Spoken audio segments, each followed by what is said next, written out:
Malik Carter dropped the grocery bag the second he saw his front door hanging open.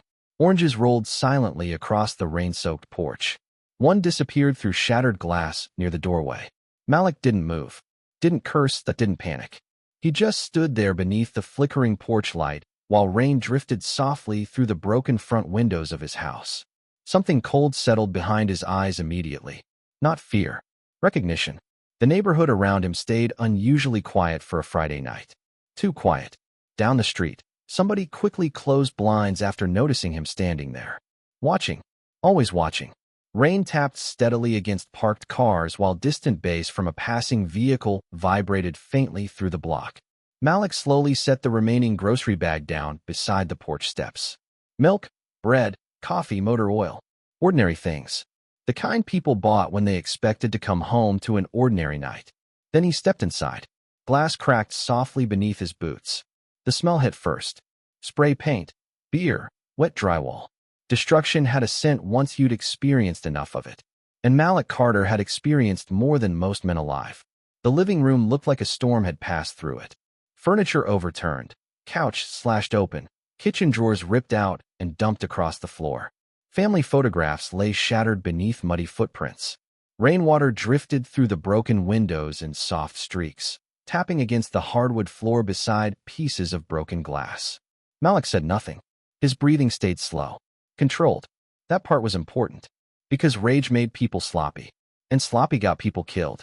A line of black spray paint stretched across the far wall in uneven dripping letters. Leave. Malik stared at the word silently. Then his eyes shifted lower, toward the picture frame lying broken beneath it. His wife, Angela. The photograph glass had been smashed directly across her face. Something moved deep in Malik's jaw. Tiny, almost invisible, but dangerous. Rain rolled softly through the broken curtains, while thunder murmured somewhere beyond the city. Malik crouched slowly beside the photograph. Careful. Hands, steady fingers. He picked up the frame and wiped rainwater from Angela's smiling face with the sleeve of his jacket. Not because the picture could be repaired, because she deserved better than being left in broken glass. Outside, tires hissed softly across wet pavement. Somebody drove by slowly. Watching the house, Malik noticed immediately. Didn't look up, didn't react. But he noticed. Years of training had burned awareness into his nervous system permanently. A floorboard creaked softly behind him. Malik turned instantly. Not startled. Fast. Too fast for an ordinary man. A teenage boy stood frozen near the doorway. Hoodie soaked from rain, nervous eyes, breathing hard. Jalen. The kid from 3 houses down. Malik relaxed slightly. You shouldn't sneak up on people, he said quietly. Jalen swallowed hard. Sorry. The teenager looked around the destroyed living room and lowered his eyes immediately. They really messed your place up. Malik stood slowly. How long ago? Jalen hesitated. Then quietly. Maybe an hour. Rainwater dripped from the boy's sleeves onto the floorboards. Malik noticed bruising near Jalen's cheek instantly. Fresh. Who hit you? Not a question. Jalen looked uncomfortable immediately. Nobody. Malik stared at him silently. The kind of stare that made lying feel difficult. Finally the boy sighed. Rico's guys. There it was. Malik looked toward the shattered front window. Not surprised. Just confirming. Jalen shifted nervously. They came looking for you. How many? For maybe. You know their names? Jalen blinked slightly. Most adults asked emotional questions first. Malik asked tactical ones. Jalen swallowed. Toro. Miguel. One dude called Spider. Malik nodded slowly. Cataloging. His face remained calm enough to almost feel disconnected from the destroyed house around him.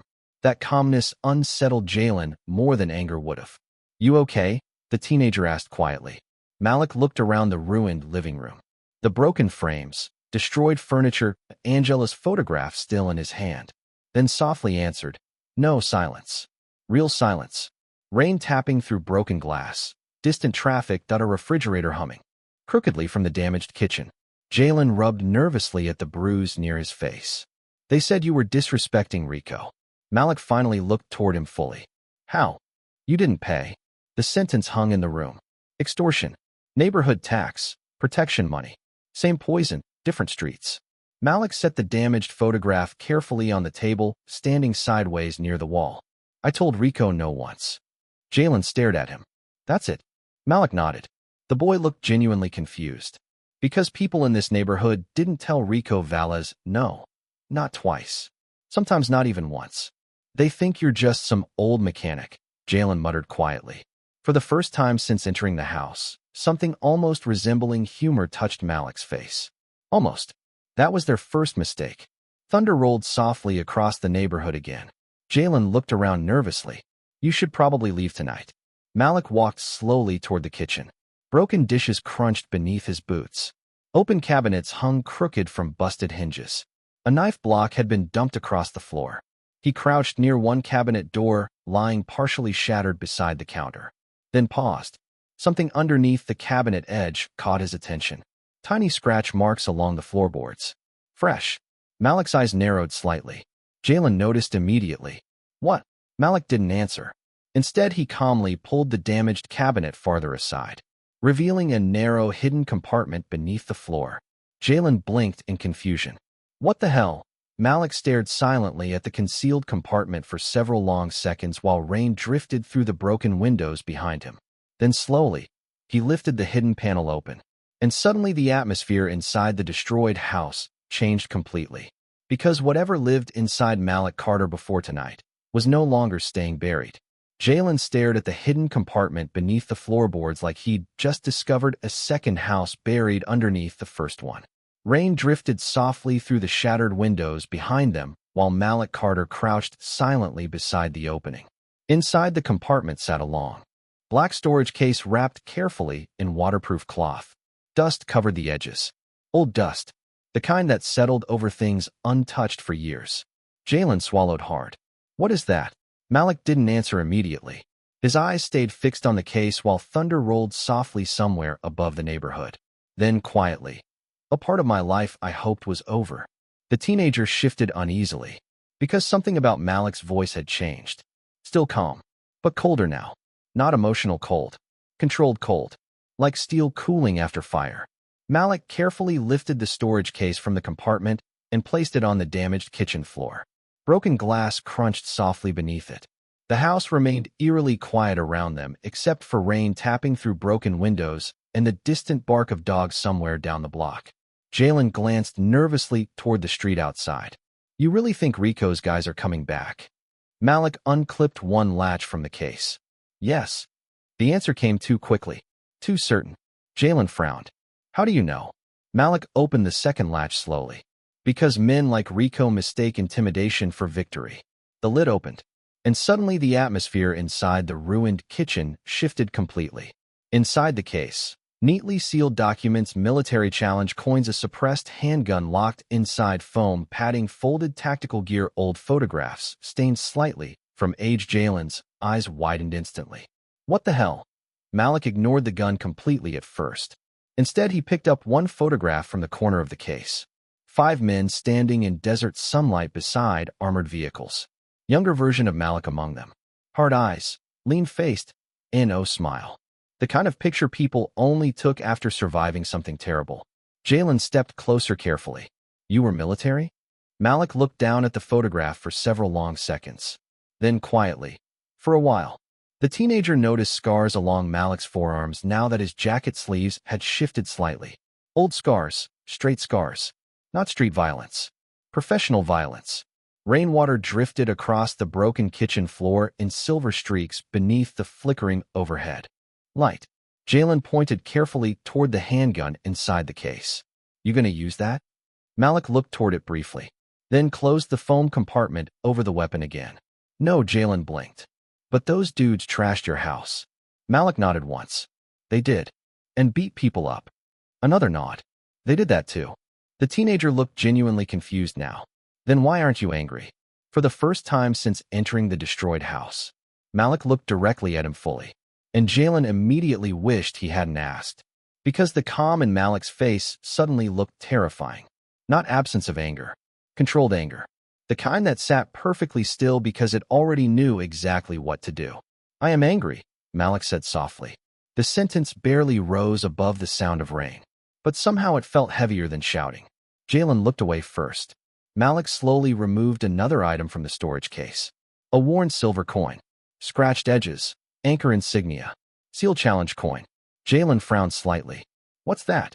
Malik rolled the coin once across his knuckles unconsciously. Muscle memory. Reminder. Of what? Malik stared toward the shattered living room beyond the kitchen doorway. Of what happens when violent men believe nobody can stop them. Silence settled heavily through the ruined house. Outside, headlights drifted slowly past the broken front windows again. Watching, Malik noticed immediately. This time Jalen noticed too. A dark sedan rolled by at walking speed before disappearing farther down the block. The teenager's face tightened nervously. That's Rico's people. Malik stood slowly. Not rushed. Never rushed. He walked toward the living room window and stared out into the wet street beneath flickering streetlights. Empty sidewalks, closed blinds, fear. The neighborhood had learned survival through silence. Malik understood that instantly. He'd seen villages overseas go quiet the exact same way before violence arrived. Jalen rubbed anxiously at his bruised cheek. They collect from everybody now, he muttered quietly. Stores too. Malik kept staring outside. How long? Couple years maybe. Police. Jalen laughed bitterly under his breath. That answer told enough by itself. Rain rolled harder briefly against the broken window frame.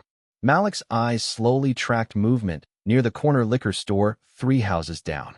2 men standing beneath the neon sign pretending not to watch the house. Watching anyway.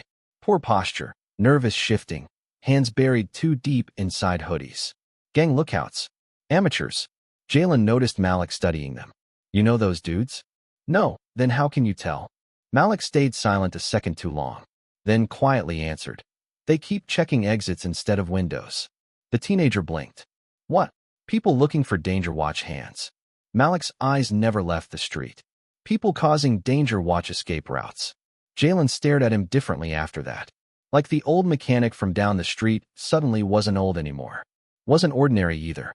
Malik finally stepped away from the window and returned to the storage case. This time he opened a narrow side compartment. Inside rested burner phone, folded maps, compact flashlight, military watch. Jalen's eyes widened again. You kept all this? Malik picked up the watch slowly. Dark face, scratched glass, heavy steel band. It kept me alive once. The teenager hesitated. Then quietly, what exactly did you do in the military? Malik looked down at the watch for a long moment. Rain tapped steadily through the destroyed house around them. Finally, things people don't usually come home from. Silence. Real silence. Jalen suddenly understood something uncomfortable deep in his stomach. Rico and his crew thought they vandalized a quiet mechanic's house. But standing inside the ruined kitchen now, surrounded by old military gear and the calmest anger he'd ever seen, the teenager realized something terrifying. They hadn't started a fight. They had awakened someone who spent years professionally ending them. Rain drifted steadily through the shattered windows while Malik Carter sat silently at the kitchen table, holding the old military watch in one hand. The house around him looked wounded. Broken cabinets leaned sideways. Water dripped through cracked plaster. Angela's shattered photograph still rested carefully against the counter where he'd placed it earlier. But somehow, the quiet felt more dangerous now than the destruction itself. Jalen stood near the doorway, watching Malik carefully. The teenager couldn't stop looking at the black storage case spread open across the kitchen floor. Everything inside it felt wrong for a neighborhood mechanic. Too organized, too clean, too prepared. Like the contents belonged to someone who expected violence the same way ordinary people expected rain. Outside, headlights rolled slowly past the house again. Different car this time. Dark SUV, tinted windows. Watching. Always watching. Malik noticed immediately without even turning his head. Jalen noticed too. You think that's Rico? No, how can you tell? Malik slowly set the military watch beside the challenge coin. Too patient. The answer sent a strange chill through the teenager's stomach. Rain tapped softly across broken glass, while distant music echoed faintly from somewhere deeper in the neighborhood. Friday night noise. People pretending life stayed normal. Malik finally stood from the table and walked toward the hallway. Broken wood crunched softly beneath his boots. Jalen followed carefully. You calling the police?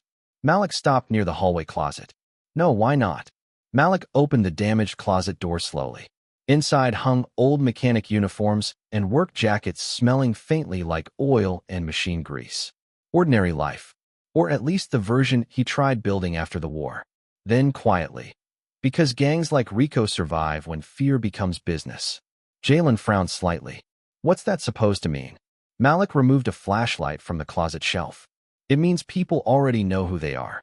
The teenager stayed silent after that. Because deep down, he knew Malik was right. Everybody in the neighborhood knew Rico Valles, knew his cars, knew his men, knew which stores paid. And still nobody stopped it. Not because they were weak. Because fear exhausted people eventually. Malik stepped into the bedroom. Or what remained of it. The mattress had been slashed open, clothes dumped everywhere, closet doors ripped off hinges. Rain drifted through another broken window above the bed. Jalen's face tightened uncomfortably. They messed this place up bad. Malik didn't answer. His eyes slowly moved across the room until they landed on one object lying overturned beside the dresser. Angela's jewelry box. Cracked open. Empty. Something shifted inside Malik's expression then. Tiny, but darker than before. He crouched beside the box carefully and ran one thumb across the damaged wood. Jalen suddenly felt like he should stop talking completely. Because the silence around Malik no longer felt calm. It felt contained. Like pressure building behind steel doors. You okay? The teenager asked quietly. Malik looked toward the shattered bedroom window. Rainwater rolled slowly across the floorboards near his boots. No, he answered honestly. Then softly added. But Rico's about to be less okay. The sentence landed cold. Not emotional, not dramatic. Certain. Outside. Tires squealed somewhere down the block, followed by laughter echoing through the wet night air. Gang voices. Young, reckless, too comfortable. Jalen shifted nervously. They usually hang around Mendoza's liquor after dark. Malik looked toward him immediately. How many? The teenager blinked again. There it was. That strange way Malik asked questions. Always tactical. 6 maybe, Jalen muttered. Sometimes more. Armed. Mostly pistols. Malik nodded slowly. Cataloging. The teenager finally asked the question sitting in his chest since the hidden compartment opened. You really gonna do something? Malik stood slowly beside the destroyed bed. Rain drifted through the broken window behind him, while thunder rolled softly somewhere beyond the city skyline. Then quietly, yes. Jalen swallowed hard. You gonna kill them? Malik looked at him for a long moment. The kind of look adults gave when deciding how much truth somebody was old enough to hear. Finally, no. The teenager looked relieved for about half a second. Then Malik continued. But I am going to make sure they understand something. What? Malik's eyes shifted toward the spray-painted word still visible from the hallway wall. Leave. Then back toward Jalen. Fear only works until somebody stops accepting it. Silence settled through the destroyed house again. The refrigerator hummed crookedly from the damaged kitchen, while rainwater dripped steadily into a growing puddle beneath the window. Jalen rubbed nervously at the bruise on his face. You really think one guy can stop Rico? Malik walked calmly back toward the kitchen. Rico isn't the problem. What? He's just the loudest symptom. The teenager frowned. Malik crouched beside the storage case again and removed a folded city map from one compartment. Old habits returned instantly.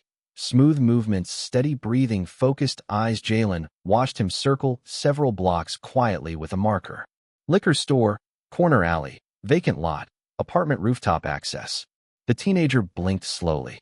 You already know where they move. Malik didn't look up. Patterns are easy. How? Malik folded the map once carefully. Because violent men confuse unpredictability with intelligence. Outside, another car rolled slowly past the house. This time Malik looked up immediately. Different headlights. Slower speed. The vehicle paused briefly near the curb before continuing down the block. Jalen looked nervous again. You think they're watching you now?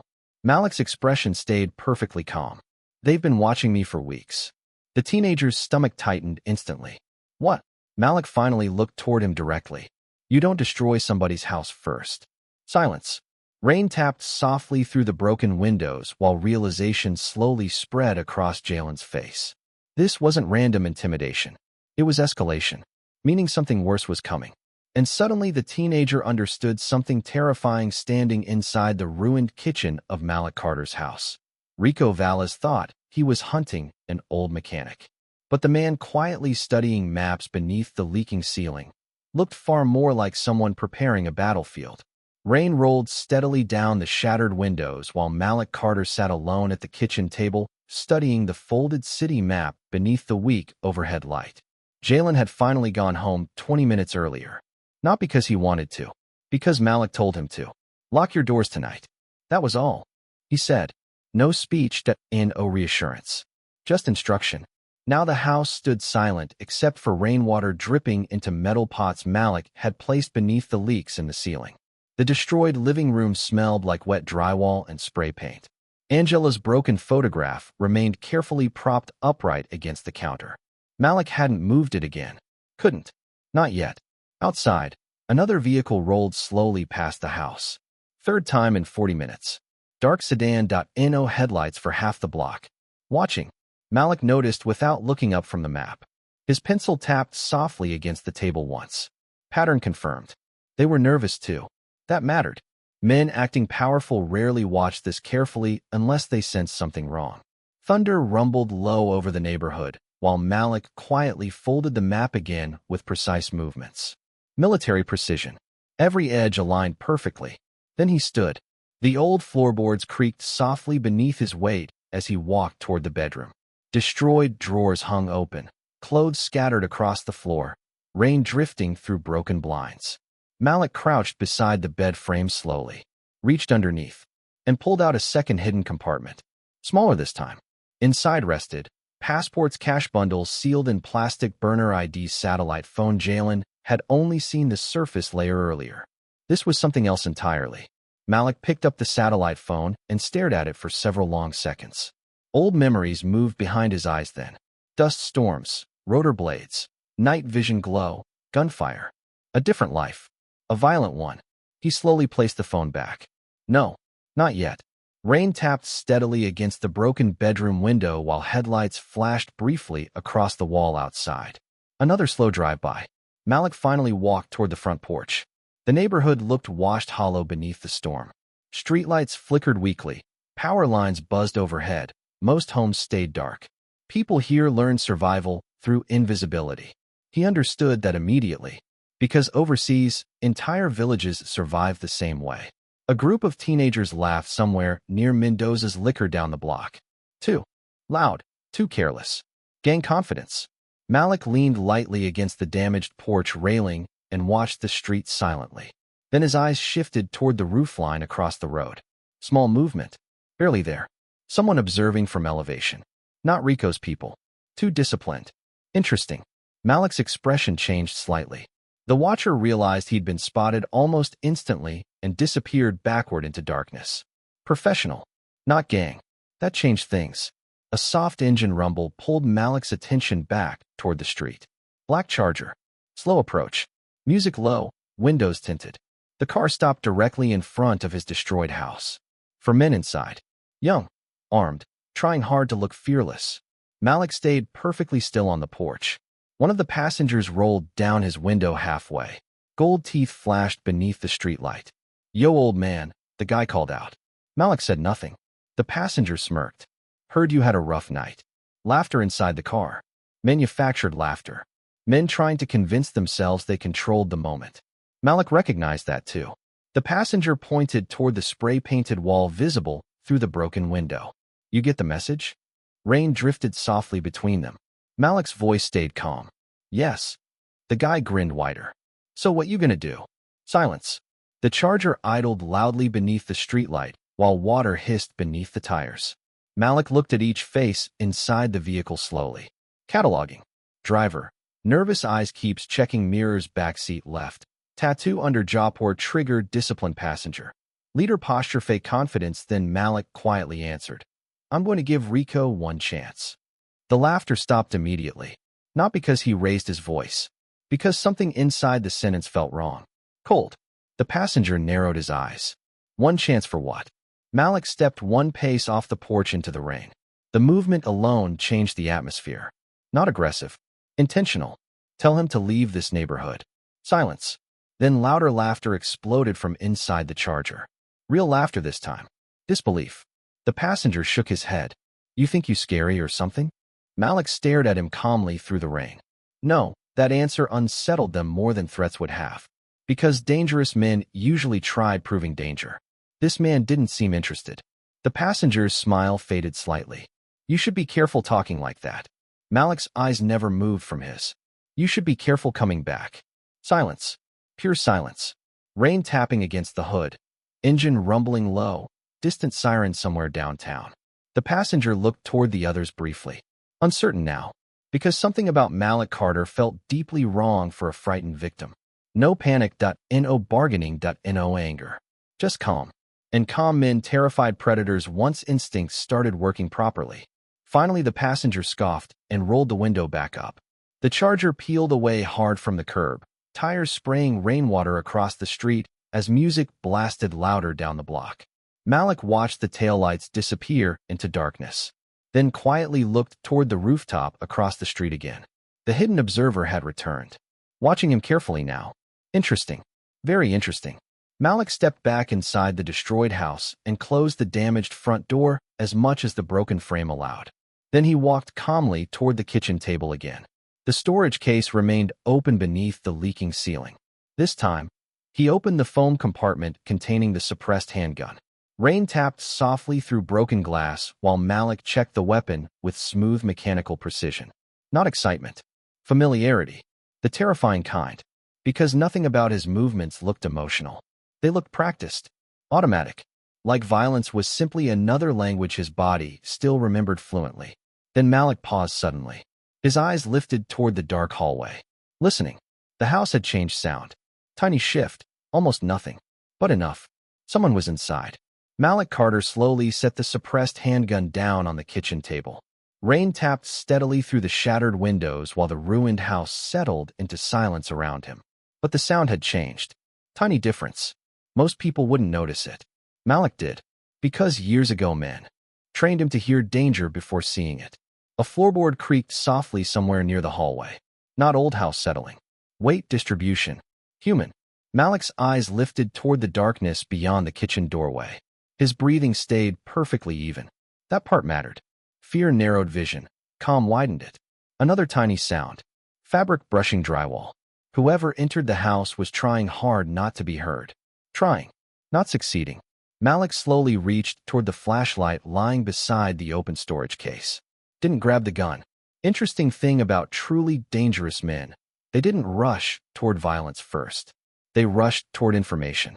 The hallway remained dark except for weak rainlight drifting through the broken living room windows. Malik clicked the flashlight off before even turning it on. No extra light, no silhouette. Then he moved. Silent. Jalen wouldn't have recognized him now. The old mechanic disappeared completely. Every step became controlled, balanced, purposeful. A different human being walked through the ruined house. Thunder rolled softly outside, while Malik approached the hallway wall and paused beside it. Listening. Breathing. There. Very faint. Somebody hiding near the laundry room doorway. Heart rate elevated too. Malik could almost hear nervousness in the movement. Amateur. He spoke without raising his voice. You picked the loudest floorboard in the house. Silence exploded through the hallway instantly. Then sudden movement. A young man stumbled backward from the shadows near the laundry room, nearly crashing into the wall. Early 20s maybe, hoodie soaked from rain, cheap pistol trembling in one hand. Gang member. Not one from the Charger earlier. Different face. More frightened. Malik stayed perfectly still. The young man raised the gun shakily. Don't move. Malik looked at the weapon once, then at the man holding it. Nothing in his expression changed. That immediately made the intruder more nervous. I said don't move. Malik's voice stayed calm. You're shaking.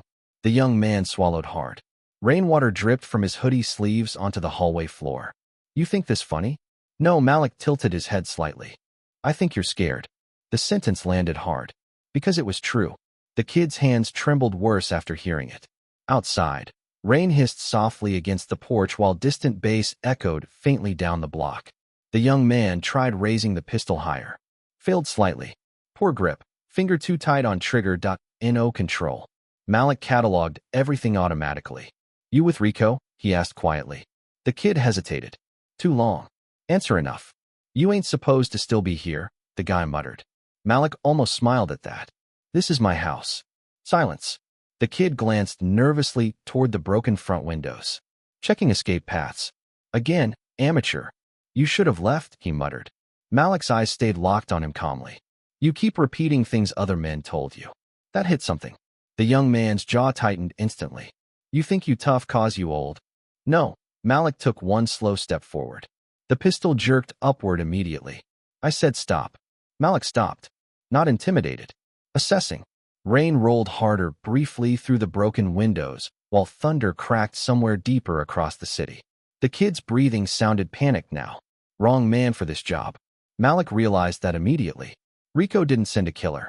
He sent a message carrier. A boy trying to wear violence like armor. Malik's voice softened slightly. What's your name? The question visibly confused him. What? Your name? Silence. Then reluctantly. Luis. Malik nodded once slowly. How old are you, Luis? The kid frowned harder. What's that matter? It matters. Luis looked barely old enough to drink. Acne scars, nervous eyes, fear hidden beneath fake aggression. Malik had seen boys like this overseas too. Young men handed guns before identity. 21, Luis muttered finally. Malik stared at him quietly. You got family? Luis shifted uneasily. What the hell kind of question is that? The kind adults should ask before handing kids weapons. Silence. Pure silence. Rain tapping through broken glass. Refrigerator humming crookedly in the kitchen. The pistol trembling slightly in Luis's hand. Malik watched him carefully. Not as threat. As damage. That difference mattered. Luis suddenly looked angry again. You think you better than us? No, another calm answer. That somehow made Luis more emotional. You don't know this neighborhood. Malik's eyes shifted briefly toward the shattered living room. Toward Angela's broken photograph. Then back. I know fear when I see it. Luis's breathing tightened again. You don't know Rico. No, Malik replied quietly. But Rico knows enough to send you instead of coming himself. That landed directly.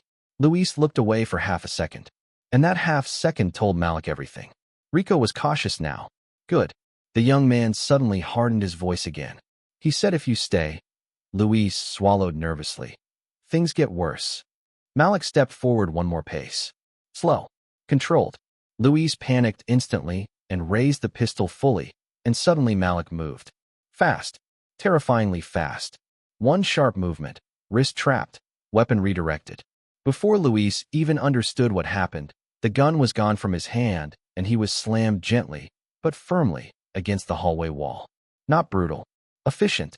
Malik pinned him there with one arm, while calmly removing the magazine from the pistol using his free hand. Click. Bullet chambered. Cheap 9mm. Luis stared in absolute shock. Because the entire thing happened too fast for his brain to process. Malik's breathing never changed. Not even slightly. The young man looked terrified now. Not street terrified. Animal terrified. Because instinct finally recognized what ego missed earlier. This wasn't an old mechanic. Malik calmly ejected the chambered round into his palm, then handed the unloaded pistol back to Luis. The kid stared at it in disbelief. What the hell are you? Rain tapped softly through the destroyed house while Malik looked him directly in the eyes and quietly answered. I'm the reason men like Rico should have left my home alone. Luis stood frozen against the hallway wall staring at the unloaded pistol trembling in his own hands. Rain tapped steadily through the shattered windows while the ruined house stayed painfully quiet around them. The young man's breathing had completely changed now. Earlier, loud reckless too. Sound dangerous now? Short, uneven, afraid, because instinct finally caught up with reality. Malik Carter slowly stepped back from him without urgency. No adrenaline. No celebration. Just calm control. That somehow terrified Luis more. What the hell are you? He whispered again. Malik picked up the loose bullet from the hallway floor and placed it gently into the kid's palm. Then quietly answered. Someone trying very hard not to become the person you came here expecting. Silence.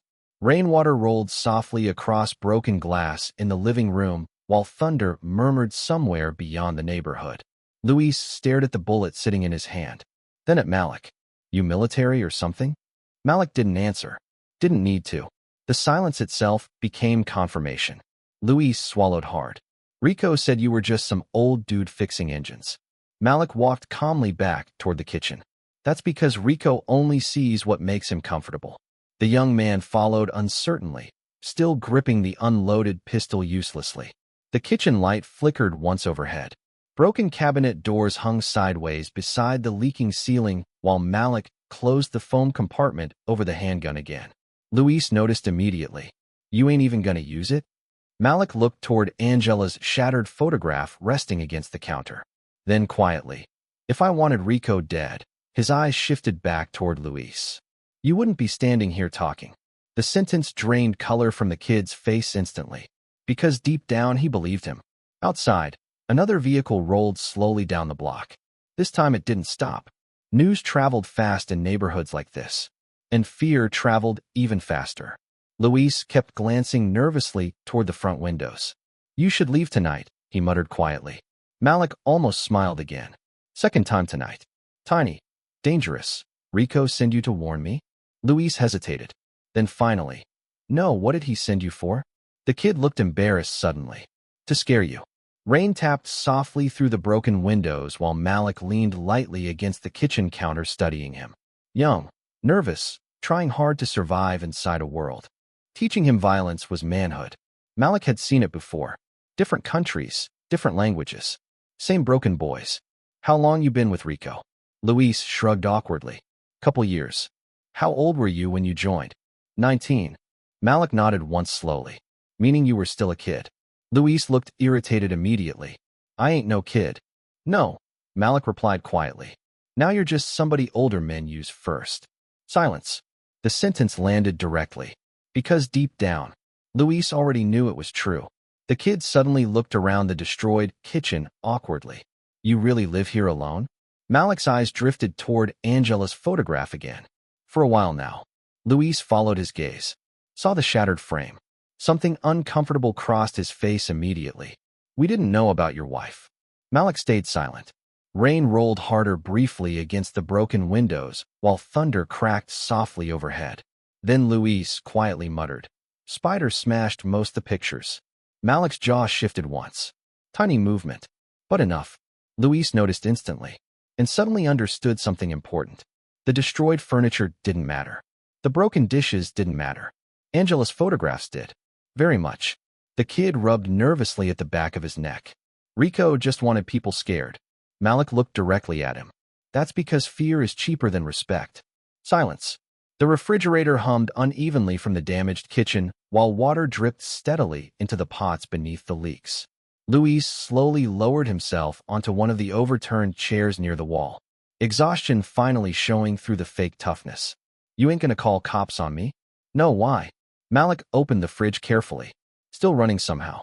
He pulled out a bottle of water and tossed it toward Luis without warning. The kid barely caught it.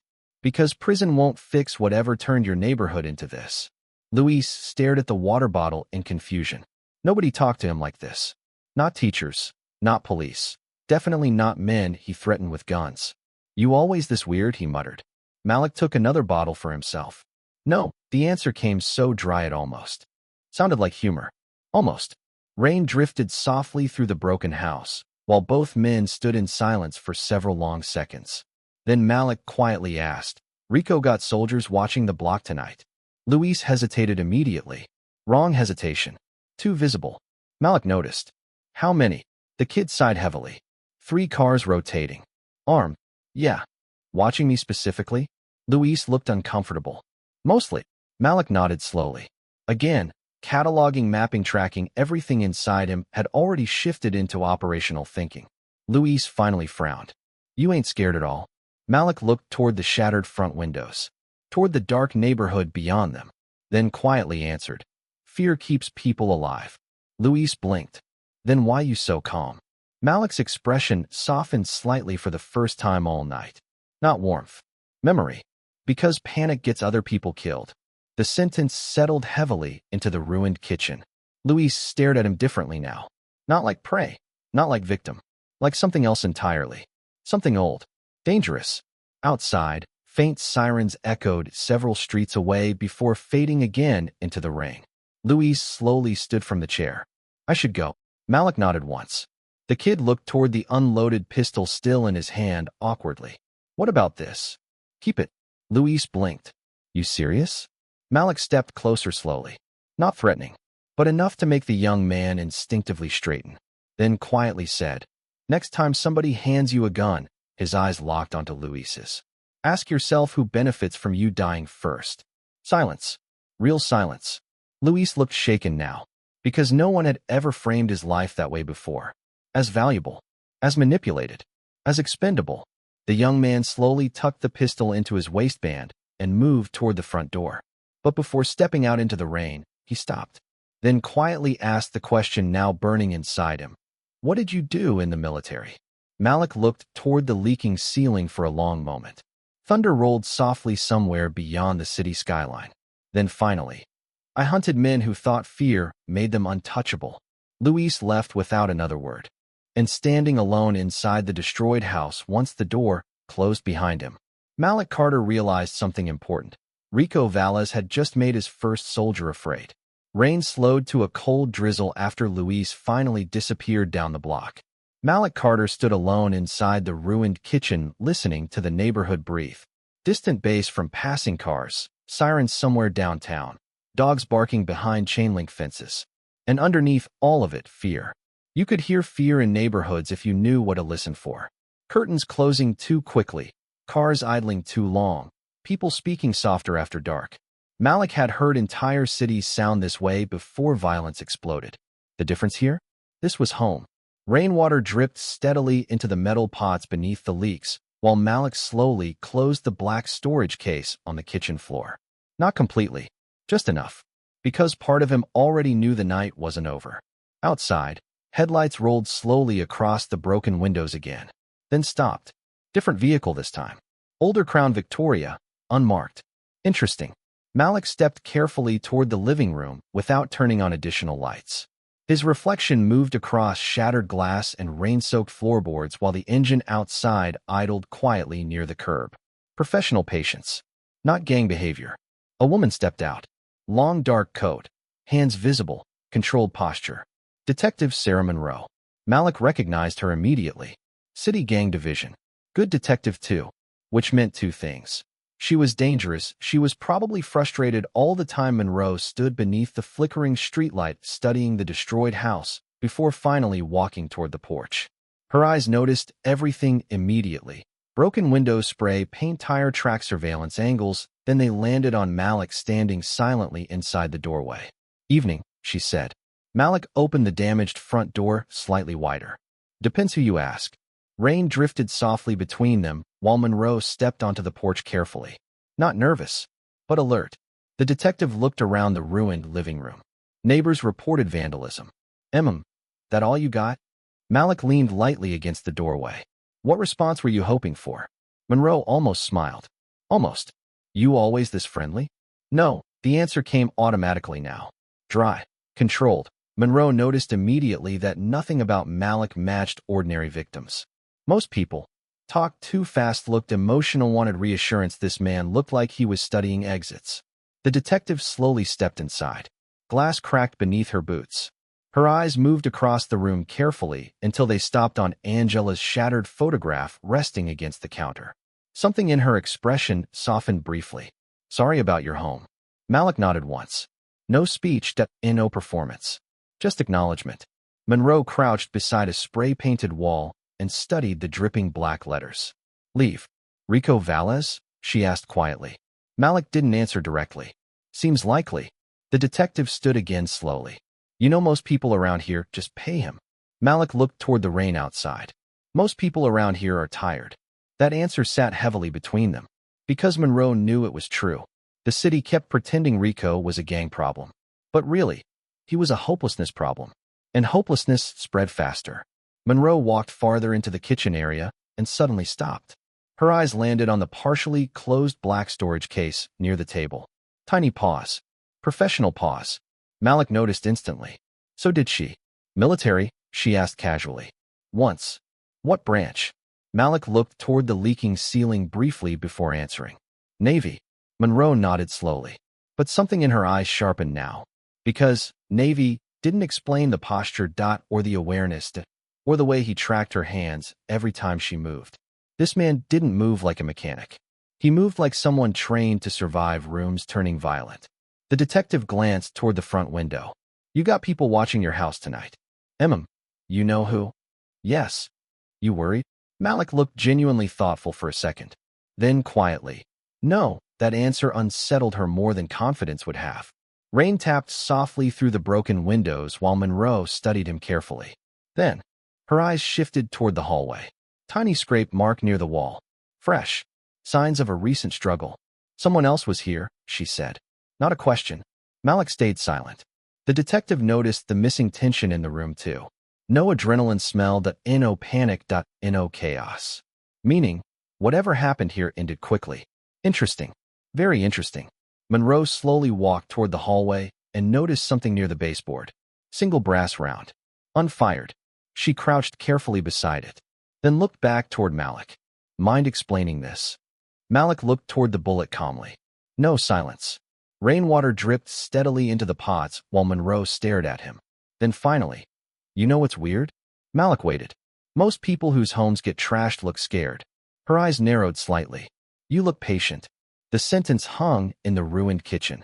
Because she was right. Malik didn't look like prey. He looked like someone waiting for timing. Monroe slowly stood again. You planning something? No, another automatic answer. Too smooth. The detective almost smiled this time. You're either the calmest man I've ever met, she glanced around the destroyed house, or the most dangerous. Malik finally looked directly at her. Rain drifted softly through the broken windows behind him while distant thunder rolled over the city. Then quietly, those aren't opposites. Silence. Real silence. Monroe stared at him for several long seconds. And suddenly something uncomfortable moved through her instincts. Because experienced detectives learn to recognize violence eventually. Not loud violence. The worst kind. Quiet violence. Controlled violence. The kind that already decided exactly how far it was willing to go. Outside, a car backfired somewhere down the block. Malik's eyes flicked toward the sound instantly. Automatic. Military fast. Monroe noticed. That reaction confirmed something deep in her chest immediately. This wasn't just former Navy. No, this man belonged somewhere much darker than ordinary military service. Then her radio crackled softly at her shoulder. Unit 12, disturbance reported near Mendoza's liquor. Monroe grabbed the radio. Automatically. But before responding, she looked toward Malik one last time. And for the first time since entering the destroyed house, Detective Sarah Monroe had the sudden terrifying feeling Rico Valles might already be in danger. Top of form Detective Sarah Monroe stood motionless in Malik Carter's ruined kitchen while rain tapped softly through the broken windows behind her. Her radio crackled again. Unit 12, disturbance reported near Mendoza's liquor. Monroe grabbed the mic automatically. 10-4. En route. But she didn't move yet. Because something about Malik felt deeply wrong now. Not criminal wrong. Predatory wrong. The controlled kind. The kind hidden beneath calm breathing and quiet eyes. Malik stood near the kitchen table beside the partially closed storage case, watching the rain beyond the shattered living room. Completely still. Too still. Monroe finally asked the question sitting heavily in her chest. What exactly did you do in the Navy? Silence. Water dripped steadily into metal pots beneath the leaking ceiling. Then Malik quietly answered. Things people don't usually ask about twice. The detective stared at him for several seconds. That answer alone told her enough. Special operations. Maybe worse. Outside, another engine roared briefly somewhere down the block, followed by shouting echoing near Mendoza's liquor. Monroe glanced toward the street immediately. Stay here, she said. Malik almost smiled. No. The answer came so calmly it unsettled her again. You planning to interfere with police business? Malik looked toward Angela's shattered photograph resting beside the counter. Then softly. I'm planning to stop men from hurting my neighborhood. Silence. Monroe's jaw tightened slightly. Vigilante speeches don't impress me. Malik looked directly at her. It wasn't a speech. That landed harder than she expected. Because he genuinely meant it. No performance, no macho energy, no revenge fantasy. Just certainty. The detective suddenly understood something dangerous. Malik wasn't emotional enough to make reckless mistakes. Those were the worst kinds of men in violent situations. Her radio crackled again, louder this time. Possible. Shots fired near Mendoza's. Monroe cursed softly under her breath and moved toward the front door immediately. Then paused. Because Malik was already gone. The detective spun toward the broken front windows. Nothing. Porch empty. Street empty. Rain drifting softly beneath flickering lights. Her stomach tightened instantly. Impossible. He couldn't have moved that fast without noise. Monroe stepped outside sharply, scanning the block. Still nothing. Then she noticed something terrifying. The old mechanic hadn't disappeared randomly. He'd disappeared tactically, using darkness, blind spots, rain cover, professional movement. Jesus Christ, she muttered softly. Farther down the neighborhood, music thumped outside Mendoza's liquor while several gang members stood beneath the neon beer signs laughing around parked cars. Rico Valles leaned against a black Camaro smoking slowly beneath the awning. Mid-30s, expensive chain, dead eyes pretending confidence. 3 younger gang members stood nearby counting cash, while another nervously scanned the street. Rico noticed immediately. You keep looking around like police coming. The lookout shook his head. Nah, just weird tonight. Rico smirked. Everybody scared after old man Carter finally learned his place. Laughter, but weaker than before. Luis still hadn't returned. That bothered them more than anyone admitted aloud. One of the younger gang members spat toward the curb. Spider said the old dude looked crazy calm. Rico scoffed immediately. Caused Spider's soft. Another laugh. Forced. Rainwater dripped steadily from the liquor store awning while headlights passed slowly through the wet intersection nearby. Then suddenly, the power died. Everything. The liquor store neon signs vanished instantly. Streetlights cut out. Music stopped. Blocks swallowed by darkness. Silence hit the street hard. Real silence. Only rain remained. One gang member cursed immediately. The hell? Another reached for his phone flashlight. Wrong move. A voice emerged calmly from the darkness across the street. You should keep your hands visible. Every head snapped toward the sound instantly. Rico straightened sharply beside the Camaro. Who said? Ah, no answer. Rain drifted softly through blackness while nervous breathing spread among the gang members. One flashlight flicked on shakily. The beam swept across wet pavement and froze. Spider, tied upright against a chain-link fence 20 feet away. Alive, terrified, mouth uncovered. The young gang member looked like he'd seen death personally. What the? Spider's voice cracked instantly. Rico, we need to leave. Silence exploded across the block. Rico stared at him in disbelief. What the hell happened to you?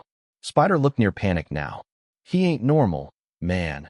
Rain tapped softly against parked cars while the flashlight trembled violently in another gang member's hand. Then came another voice. Calm. Closer now. You destroyed my house. Everybody spun again. Still couldn't locate him. The darkness itself suddenly felt alive. Rico finally pulled his pistol. Come out. Silence. Then, no, the voice moved again. Different angle. Impossible angle. Professional. Fear spread instantly through the younger gang members now. Because instincts recognized something ego couldn't explain. Predators. Real predators. Rico shouted toward the darkness. You think you scary? Another silence. Then softly. No, the exact same answer Malik gave earlier. And somehow, that terrified Spider even more. Rain rolled steadily through the dead streetlights while Detective Monroe's cruiser turned sharply onto the block from 2 intersections away. Her headlights swept across chaos instantly. Gang members armed Spider tied to fence panic everywhere, but no Malik. No visible threat. That was the most terrifying part. Monroe slammed the brakes hard and stepped out immediately. Drop the weapons. Rico pointed wildly toward the darkness. He's here. Who? That damn mechanic. Monroe's pulse tightened. Because Rico Valles, the man who terrorized entire neighborhoods, sounded afraid. Truly afraid. Then suddenly a bottle shattered somewhere above them on a rooftop. Every gang member flinched violently upward. Distraction. Perfect distraction. By the time they looked back down, Rico's pistol was gone. So was the magazine from another gang member's weapon. Nobody saw it happen. Nobody understood how. Monroe's heart nearly stopped. Because deep down, she finally realized the terrifying truth. Malik Carter wasn't fighting the gang. He was hunting them. Rain drifted through the powerless street, while panic spread across Rico Valles' crew for the first time in years. Nobody understood what was happening anymore. Weapons disappeared. Voices came from nowhere. Spider looked half insane tied against the chain-link fence beneath the dead streetlights. And somewhere in the darkness, Malik Carter moved unseen. Detective Sarah Monroe stood beside her cruiser, gripping her flashlight tightly, while rainwater rolled down the sleeves of her coat. "Everybody calm down," she shouted. Nobody listened. Fear had already entered the block, and fear changed men fast. Rico spun wildly beside the Camaro, scanning rooftops and alleyways with wide, angry eyes. "Come out." Silence answered him again. Then somewhere above, metal clanged softly across a rooftop. Every gang member jerked their weapons upward immediately. Wrong direction. Monroe felt it instantly. Diversion. Professional diversion. Don't, too late. A dark shape moved silently behind Toro near the alley entrance. Fast, controlled, precise. Toro suddenly gasped as his pistol vanished from his hand. Then he hit the pavement hard face first before even understanding what happened. The entire block exploded into shouting. "What the hell? He's behind us." "No, there." Flashlights swung wildly through rain and darkness, while Detective Monroe's pulse hammered violently against her ribs. Because she still couldn't see Malik clearly. Only pieces, movement shadow styming. The terrifying part wasn't violence. It was efficiency. Nobody screamed in pain, nobody got shot. The gang simply kept losing control of the environment itself. Rico backed against the Camaro, breathing harder now. "This ain't funny." A calm voice answered from somewhere near the rooftops. "No." Again that same word. Same cold calmness. Spider looked ready to vomit. "I told you," he shouted desperately. "I told you." Monroe moved carefully toward him, keeping her flashlight low. "What happened?" Spider's eyes looked glassy with fear. "He was in my apartment before I got home." The detective froze. "What?" Spider's breathing shook violently. "He knew my dog's name." His voice cracked. "He knew where I slept." Rain tapped softly against the metal fence behind him while Monroe stared at the young man. This wasn't street intimidation anymore. This was psychological warfare. Professional-level psychological warfare. The detective suddenly understood something awful. Malik wasn't improvising tonight. He was operating. Nearby, Rico grabbed another pistol from the Camaro glove compartment with shaking hands. Monroe saw immediately. "Drop it." Rico ignored her completely. "He's gonna kill us." The statement echoed strangely through the powerless street. Because nobody there believed Rico ever imagined saying words like that. The predator had become prey, and everybody felt it.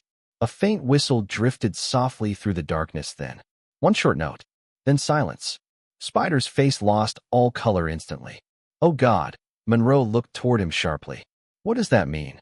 Spider whispered the answer like prayer. "He's moving again." The street suddenly went completely still. Rain, breathing, distant thunder. That was it. Then, every car alarm on the block exploded simultaneously. Lights flashed everywhere. Noise shattered the darkness violently. Gang members panicked instantly. Flashlights jerked wildly. Weapons pointed everywhere. Monroe cursed loudly, trying to regain visual control of the street. But Malik already understood chaos better than all of them. A scream erupted near the alley. One of Rico's younger soldiers stumbled backward, clutching his wrist. "My gun. Gone. Again." No shot fired. No visible attacker.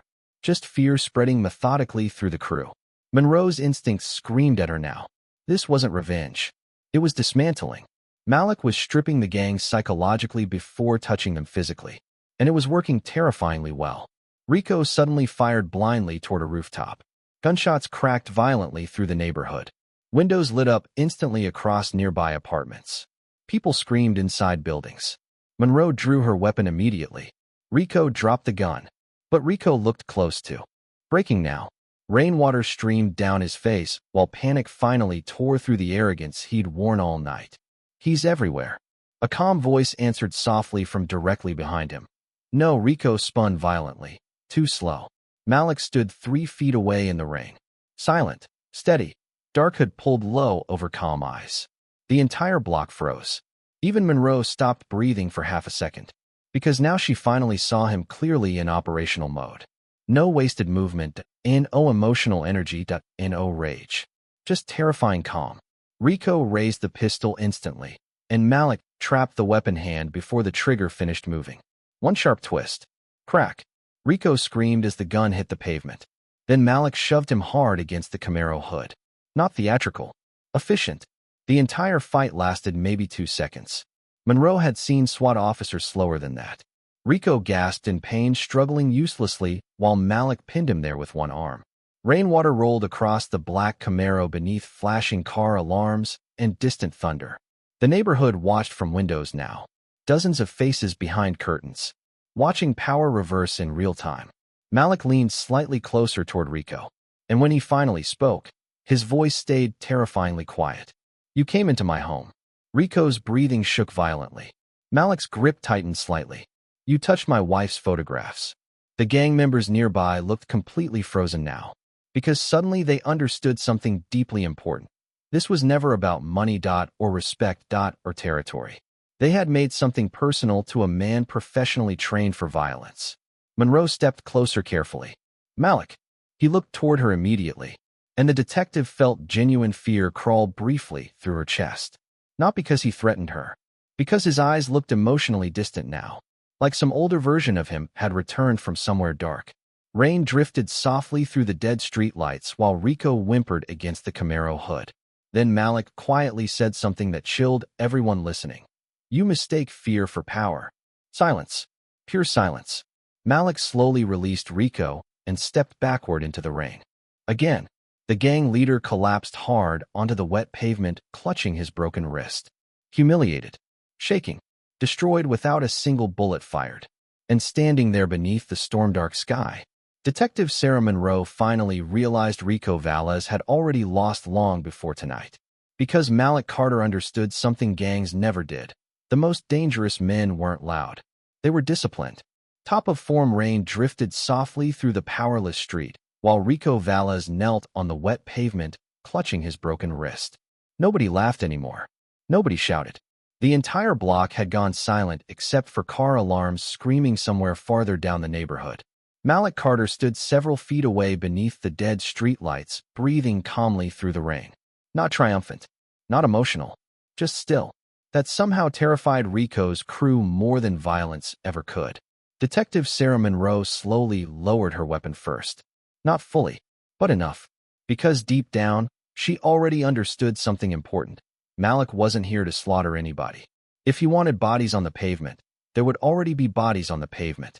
Instead, he dismantled the gang piece by piece. Their confidence, their control, their illusion of power, professional work. Psychological work. Spider remained tied against the chain-link fence, trembling visibly. One of the younger gang members suddenly backed away from Rico completely. Then another.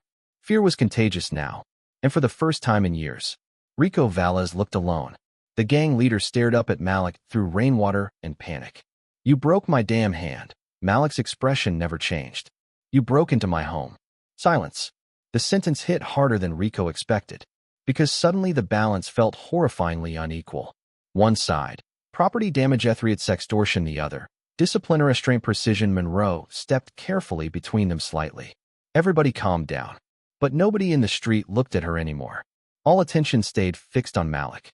Even from apartment windows above, dozens of faces watched through curtains while rain rolled down glass. The neighborhood was witnessing something they hadn't seen in years. Rico afraid.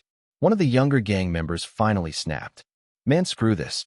He bolted down the alley immediately. Then another followed. Then another. The crew was collapsing in real time. Not because police arrived, because fear changed direction. Rico saw it too, and that terrified him worse than the broken wrist. "Get back here," he screamed. Nobody stopped. Spider looked near tears against the fence. "I told y'all," he whispered shakily. Monroe finally walked toward him carefully and cut the restraints loose. "What did he do to you?" Spider rubbed trembling wrists slowly. "He just talked." The detective frowned. "What?" Spider looked toward Malik standing silently in the rain, then answered quietly. He knew everything. Rain tapped steadily against the Camaro hood while Monroe stared at the young man. "What everything?" Spider swallowed hard. "My little sister's school. My mom's apartment. The dog I had when I was a kid." His voice cracked slightly. "He sat in my kitchen like he already owned the room." Silence. Monroe's stomach tightened. Because that wasn't street intimidation. That was operational dominance. Malik had invaded psychologically before physically. Classic special warfare mindset. The detective slowly looked toward Malik again, and suddenly she understood why his calmness felt so unsettling. Most dangerous men wanted control through noise. Malik controlled silence itself. Rico finally forced himself shakily to his feet beside the Camaro. Rain streamed down his face while humiliation burned visibly through his expression now. You think this over? Malik looked at him quietly. Yes. The answer came instantly. Certain. Rico laughed bitterly through pain. You serious? Malik stepped one pace closer. Not aggressive. Just enough. And Rico instinctively stepped backward. The entire neighborhood noticed. That mattered. A lot. Malik's voice stayed low. You already lost tonight. Silence. No threats, no speeches. Just truth. Rico's breathing tightened again. Because deep down, he knew it too. His crew scattered. His fear exposed. His authority broken publicly. Gangs survived through image. And Malik had shattered Rico's image without firing a single bullet. A soft sound pulled Monroe's attention toward the corner liquor store. Jalen. The teenager stood beneath the awning staring wide-eyed at the scene unfolding in the rain. Malik noticed him immediately. So did Rico. The gang leader's face darkened instantly. This little snitch. Malik moved before the sentence finished. Fast. One sharp step. Rico froze instantly. Not touched, not hit. Just frozen. Because suddenly Malik stood close enough for him to understand exactly how helpless he really was. Rainwater rolled down Malik's hood while his voice dropped almost to a whisper. You threaten kids again. He tilted his head slightly. And next time I stop being polite. Pure silence. Even Monroe felt chills crawl up her arms.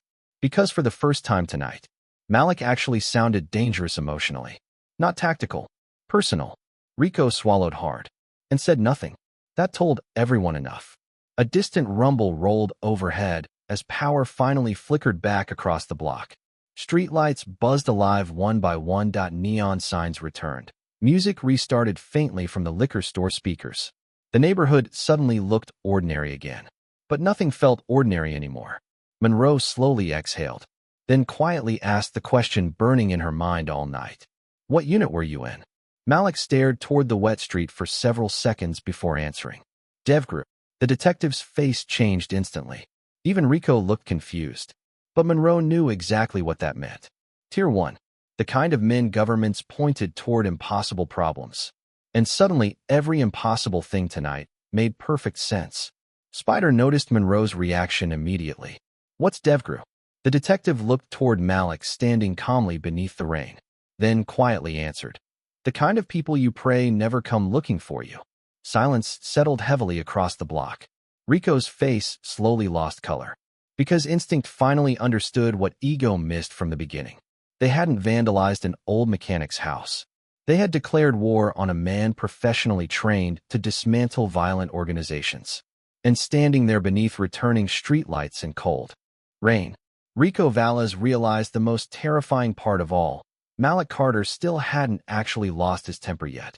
Rain softened into a thin silver mist across the neighborhood, while nobody on the block seemed willing to move first anymore. Not Rico. Not his remaining crew. Not even Detective Sarah Monroe. Because once Malik Carter quietly said, DevGru, the entire atmosphere changed. Most people in the neighborhood didn't understand the term, but they understood Monroe's reaction. The detective's face had gone still instantly. Professional stillness. The kind cops got when reality suddenly became much more dangerous than expected. Rico noticed too. You military ain't scaring me, he muttered weakly. But nobody believed him now. Not even Rico himself. Malik stood beneath the rain beside the Camaro with his hands relaxed at his sides. No weapon drawn. In a threatening posture. And somehow that made him look worse. Because truly dangerous men didn't need performances. Monroe slowly stepped closer toward him. You should leave now, she said quietly. Malik looked toward her. I was planning to. The detective lowered her voice further. I mean before this gets uglier. Silence. Rainwater rolled down the side of the black Camaro while shattered glass glittered near the curb beneath the restored streetlights. Malik glanced toward the apartment windows above them. Families watching. Children peeking through blinds. People finally seeing Rico afraid for the first time. Then softly.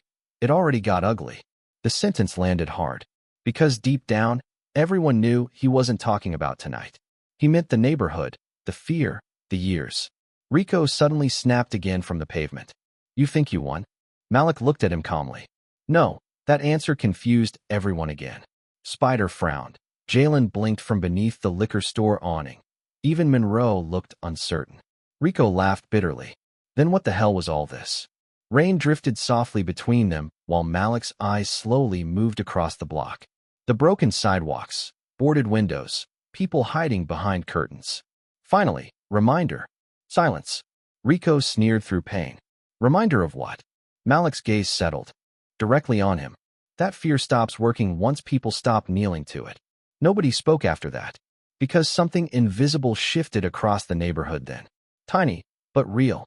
Apartment doors opened slightly farther. Curtains stayed open longer. People watched without hiding quite as much anymore.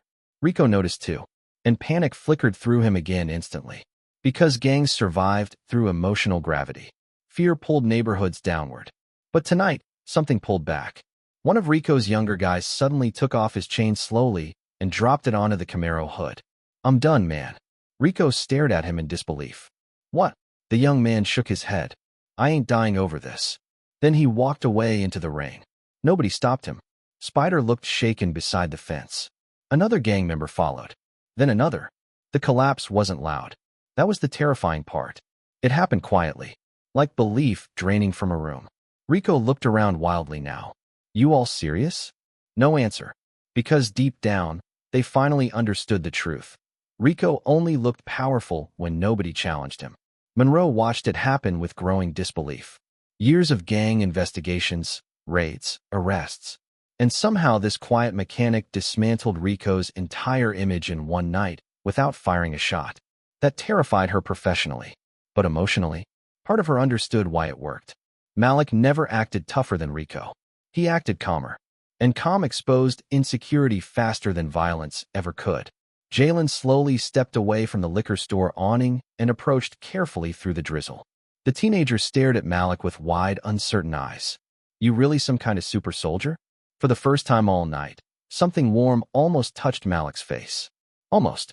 No, Jalen frowned. But Detective Monroe said, she said what unit I served in. The teenager hesitated. Is it true you hunted terrorists? Silence settled softly again. Malik looked toward the wet pavement for several long seconds, then quietly answered, sometimes people become dangerous because nobody taught them another way to survive. Rico scoffed bitterly. Oh, now you want to act wise. Malik looked toward him calmly. No, then stepped closer one final time. Not threatening, just honest. Rainwater rolled from the hood of his jacket while the streetlights reflected softly in his dark eyes. You destroy homes because nobody ever taught you how to build one. Pure silence. The sentence hit Rico harder than the broken wrist. Everybody felt it. Because suddenly the gang leader didn't look powerful anymore. He looked small. Just another damaged man teaching fear because fear was the only language he understood. Rico's breathing tightened visibly. His eyes lowered for the first time all night. Monroe noticed immediately. So did Malik. But he didn't press further. Didn't humiliate him, didn't threaten him again. That restraint changed everything. Because now the neighborhood understood something even more important than Malik's violence. He controlled it. A distant ambulance siren echoed somewhere downtown, while rain drifted softly across the street. Spider quietly muttered, "Why didn't you kill us?" Malik looked toward Angela's shattered photograph, still tucked carefully inside his jacket pocket. Then back toward the young men standing in the rain. Because too many people already taught you dying is easier than changing. Silence. Real silence. Jalen stared at Malik like seeing manhood differently for the first time. Not loud. Not cruel. Not reckless. Disciplined. Monroe slowly holstered her weapon completely. Then quietly asked, "What happens now?" Malik looked around the neighborhood once more. At the windows, the sidewalks, the frightened young men pretending toughness. Then softly answered, "Now they decide what kind of men they want to become." The rain kept falling lightly beneath the streetlights. But for the first time all night, the neighborhood no longer felt afraid of the dark. Morning sunlight spilled softly across the neighborhood 3 days later. The storm was gone. No rain, no sirens, no shattered tension hanging in the streets anymore. Just quiet. Real quiet this time. The kind neighborhoods forgot they deserved after years of fear. Malik Carter stood on a ladder beneath the front porch repairing broken wood one careful nail at a time. Hammer taps echoed softly through the block. Steady, measured, the destroyed windows had already been replaced. most of the spray paint scrubbed away. Fresh drywall leaned stacked beside the porch waiting for installation. The house still carried scars, but it no longer looked defeated. Across the street, children played basketball in an empty lot that usually stayed abandoned after dark. Today they laughed openly. That mattered. A lot. Malik stepped down from the ladder slowly and wiped sweat from his hands onto a worn gray t-shirt, stained faintly with paint and sawdust. Ordinary clothes again. Ordinary man again. At least on the surface. A pickup truck rolled slowly down the block before stopping near the curb. Detective Sarah Monroe stepped out carrying 2 coffees. She looked around the neighborhood carefully, then smiled faintly. Looks different. Malik glanced toward the kids playing basketball. Feels different too. Monroe walked up the porch steps and handed him 1 coffee. Black. No sugar. He noticed immediately. You profiling me now? The detective actually laughed softly. First time he'd heard that sound from her. Lucky guess.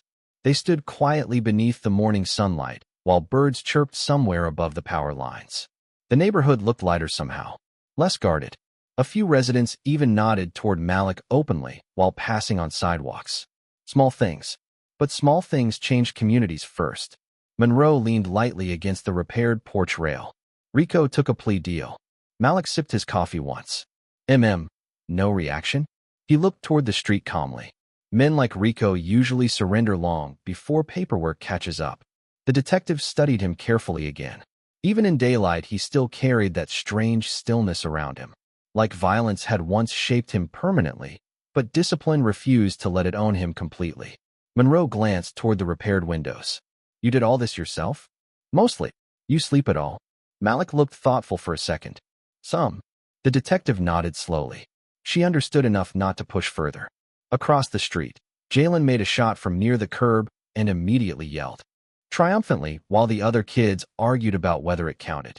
Normal teenage noise. Malik watched them quietly. Then Monroe noticed something sitting beside the porch toolbox.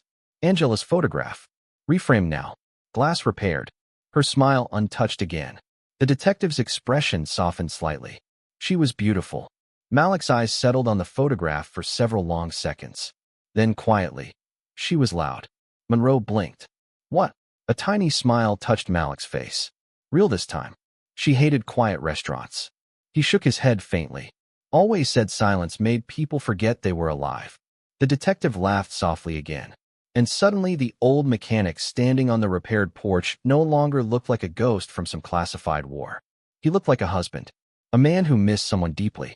That somehow felt more emotional than everything else she'd witnessed that night. A bouncing basketball rolled accidentally toward the porch then. Jalen jogged over quickly to retrieve it, but stopped halfway up the steps awkwardly. You busy? Malik nudged the ball toward him with 1 boot. Depends. Jalen grinned slightly. We short 1 player. Monroe immediately smirked. Oh, I gotta see this. Malik looked genuinely offended. You assume I'm bad at basketball? The detective crossed her arms. I assume Navy SEALs don't have jump shots. For the first time since she met him. Malik actually laughed. Quiet, short, real. The sound surprised all 3 of them a little. Jalen stared at him like witnessing something historic. Yo, I never heard you laugh before. Malik shook his head slowly. That's probably fair. The teenager hesitated near the porch steps, then finally asked the question he'd clearly been carrying since that night. You really could have killed all those dudes? Silence settled softly again beneath the warm morning light. The basketball rested against Jalen's hip while kids shouted impatiently from across the street. Malik looked toward the neighborhood slowly. Open windows, people outside, fear no longer controlling every sidewalk, then quietly answered. Yes. Jalen swallowed. Then why didn't you? Malik's eyes drifted toward Angela's repaired photograph beside the toolbox. And when he answered, his voice sounded softer than anyone expected. Because building peace is harder than winning fights. Silence. Monroe looked down at her coffee cup quietly. Jalen stared toward the basketball court differently now. Not thinking about violence anymore. Thinking about manhood. About restraint. About strength without cruelty. The teenager nodded slowly, then grinned awkwardly. You still playing though, right? Malik looked toward the court. Kids waiting, sunlight across cracked pavement, neighborhood breathing normally again. Then he set the coffee down beside Angela's photograph. Only if your defense got better. Jalen laughed loudly, and sprinted back toward the court yelling. He said yes. The kids erupted immediately. Monroe shook her head, smiling faintly. You know they're all gonna think you're some kind of superhero now. Malik picked up the basketball slowly, then glanced once more toward his repaired home, toward Angela's smiling photograph catching sunlight beside the porch, and softly answered, No. The detective looked toward him. Malik bounced the ball once against the pavement. Strong, steady, then quietly said, Just a man who got tired of watching fear own good people. He walked toward the basketball court beneath the warm morning light, while children cheered from the cracked neighborhood sidewalks. And for the first time in a very long time, Malik Carter no longer looked like someone preparing for war. He looked like someone finally coming home. If this story touched your heart, leave a like and tell us where you're watching from. Because sometimes the strongest people aren't the ones who destroy fear with violence, but the ones who teach others they no longer have to live beneath it. Bottom of form, top of form, bottom of form, bottom of form, top of form, bottom of form.